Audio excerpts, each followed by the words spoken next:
সাধারণ মানুষের জন্য এখনই স্বর্ণ কেনার জন্য সুবর্ণ সুযোগ, কারণ এখন প্রতিদিনই সোনার দাম কমছে। শুধু তাই নয়, মাঝে মাঝে তো সকাল বিকাল দিনে দুইবার সোনার দাম কমছে। আর তেমনই একটা দিন 2 ফেব্রুয়ারি সোমবার, কারণ আজ সকালে প্রথম দফায় সোনার দাম কমেছিল ৬,৫৯০ টাকা, আর তার ৫ ঘন্টা পরে আবার আরেক দফায় সোনার দাম ৫,৪২৪ টাকা কমিয়েছে বাংলাদেশ জুয়েলার্স অ্যাসোসিয়েশন বাজুস। সোমবার সারা দিনে দেশে ২২ ক্যারেটের ১ ভরি সোনার দাম ১২,০২৪ টাকা কমে এখন ২,৪৫,৭৬০ টাকায় বিক্রি হচ্ছে। একই সাথে রূপার দামেও দেশে বড় পরিবর্তন দেখা গেছে। এখন দেশে ভরিতে ৯৩৩ টাকা কমিয়ে ২২ ক্যারেটের ১ ভরি রূপা ৬,৩৫৭ টাকায় বিক্রি হচ্ছে। স্যান্ডেলিনা সো, রূপচর্চায় আভিজাত্য।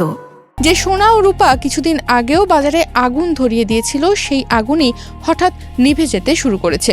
রেকর্ড গড়া দামের পর আচমকা বড় ধস বিনিয়োগকারীদের বিস্মিত করেছে। প্রশ্ন উঠেছে, এত শক্তিশালী ঊর্ধ্বগতি থাকার পরও কেন সোনা রূপার দাম এমনভাবে কমে গেল? বিশ্লেষকদের মতে এর পেছনে কাজ করছে একাধিক কারণ একসঙ্গে। প্রথমত, সাম্প্রতিক সময়ে সোনা ও রূপার দাম যেভাবে দ্রুত এবং লাগাতার বেড়েছিল, তাকে অনেকেই অতিরিক্ত উচ্ছ্বাস হিসেবে মনে করছিল। তবে গত শুক্রবার যে মাত্রায় দাম পড়েছে তা বেশিরভাগ বিশ্লেষকের প্রত্যাশার চেয়েও অনেক বেশি। এই বড় পতনের অন্যতম ট্রিগার হিসেবে ধরা হচ্ছে যুক্তরাষ্ট্রের রাজনীতি ও মুদ্রানীতির পরিবর্তিত ইঙ্গিত। মার্কিন প্রেসিডেন্ট ডোনাল্ড ট্রাম্প ফেডারেল রিজার্ভের চেয়ারম্যান হিসেবে কেভিন ওয়ার্শকে মনোনয়ন দেওয়ার পর বাজারে ধারণা তৈরি হয়েছে যে ভবিষ্যতে সুদের হার দ্রুত কমানোর সম্ভাবনা কমে যেতে পারে। আর এর প্রভাবে সোনা ও রূপা দুটোর দামই কমতে শুরু করেছে। ডলারের এই শক্ত অবস্থান ধাতুগুলোর দামের ওপর বাড়তি চাপ তৈরি করেছে। নতুন মূল্য অনুযায়ী ২ ফেব্রুয়ারি বিকাল থেকে দেশের বাজারে প্রতি ভরি ২২ ক্যারেটের স্বর্ণ বিক্রি হচ্ছে ২,৪৫,৭৬০ টাকায়। এছাড়া ২১ ক্যারেটের প্রতি ভরি সোনা ২,৩৪,৫৬৩ টাকায়, ১৮ ক্যারেটের প্রতি ভরি সোনা ২,০১,০৮৭ টাকায় এবং সনাতন পদ্ধতির প্রতি ভরি সোনা ১,৬৪,৫২৩ টাকায় বিক্রি হচ্ছে। গত কয়েক বছর ধরে বলতে গেলে ধারাবাহিকভাবেই বেড়েছে সোনার দাম। তবে ২০২৬ সালের শুরুতে দেশের বাজারে ২২ ক্যারেটের প্রতি ভরি সোনা ২,২৪,১৮২ টাকায় বিক্রি শুরু হয়।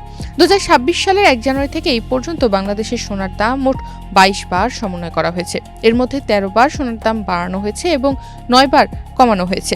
নতুন বছরে দেশের সোনার দাম বেড়েছে ২১,৫৭৮ টাকা।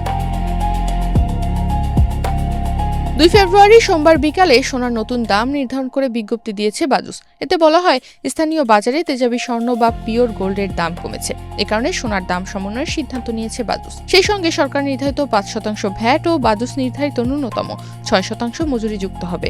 আবার গহনার ডিজাইন ও মানভেদে মজুরিতে তারতম্য হতে পারে। সকালে দেশে ২২ ক্যারেটের সোনার প্রতি ভরির দাম ছিল ২,৫১,১৮৪ টাকা। এছাড়া ২১ ক্যারেটের প্রতি ভরি সোনার দাম ছিল ২,৩৯,৭৫৪ টাকা। ১৮ ক্যারেটের প্রতি ভরি সোনার দাম ছিল ২,০৫,০২০ টাকা। সনাতন পদ্ধতির প্রতি ভরি সোনার দাম ছিল ১,৬৮,১৯৫ টাকা।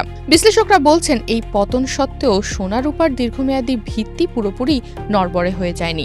জেপি মর্গান প্রাইভেট ব্যাংকের মতো সাম্প্রতিক পতন মূলত অতিরিক্ত জল্পনা ভিত্তিক পজিশন ছেড়ে ফেলেছে এবং দামকে ২ সপ্তাহ আগের স্তরে ফিরিয়ে এনেছে, যেটি এখনও বছরের শুরু থেকে উল্লেখযোগ্য ঊর্ধ্বগতির ইঙ্গিত দেয়, এমনটাই বলছে। দীর্ঘমেয়াদে রাজস্ব শৃঙ্খলার দুর্বলতা ও বৈশ্বিক অনিশ্চয়তা সোনার জন্য সহায়কই থাকতে পারে।